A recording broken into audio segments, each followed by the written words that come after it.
سلام و درود خدمت همراهان موبی پلاس. برای آموزش ساخت جیمیل یا همون حساب گوگل بدون شماره تلفن همراه ما باشید. اگر نرم افزار جیمیل رو به طور پیش‌فرض روی گوشی خودتون داشتین که وارد نرم افزار جیمیل میشین، اگر نه از فروشگاه پلی یا بازار حتما اول نرم افزار رو دانلود کنین. وارد برنامه جیمیل که شدین، بالا سمت چپ یا راست اول اسمتون رو نوشته که روی اون کلیک می‌کنین. افزودن یک حساب دیگر رو انتخاب می‌کنین.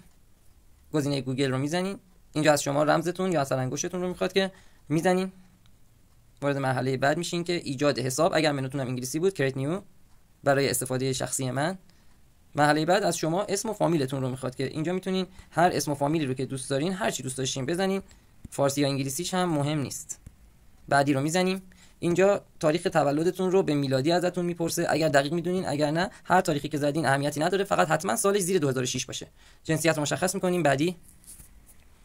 اینجا به شما یکی دو تا حساب خودش پیشنهاد میده، اگر خواستین از همون استفاده میکنین، اگر نه ایجاد نشانی جیمیل خودتون رو میزنین. اینجا اسم جیمیلی رو که خودتون میخواین می‌نویسین. اگر خطا داد یه تغییر کوچیکی داخلش میدین، یه عددی اضافه میکنین. اینجا از شما گذر واژه‌تون رو میخواد که حتما یه گذر واژه قوی بذارین که بعدا هم فراموش نکنین.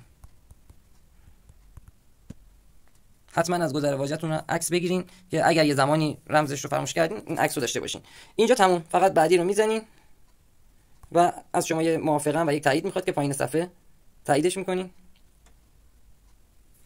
خب اینجا از نرم افزار یا میاد بیرون یا اگر اومد تو این صفحه هم شما خیلی راحت از این بالا اگر حساب گوگل هر چند تا هم دارین، معمولا آخری اسم حساب جدیدتونه انتخابش میکنین.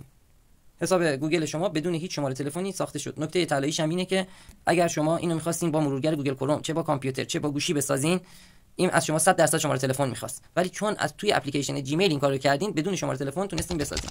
با آموزش‌های بیشتر همراه ما باشید.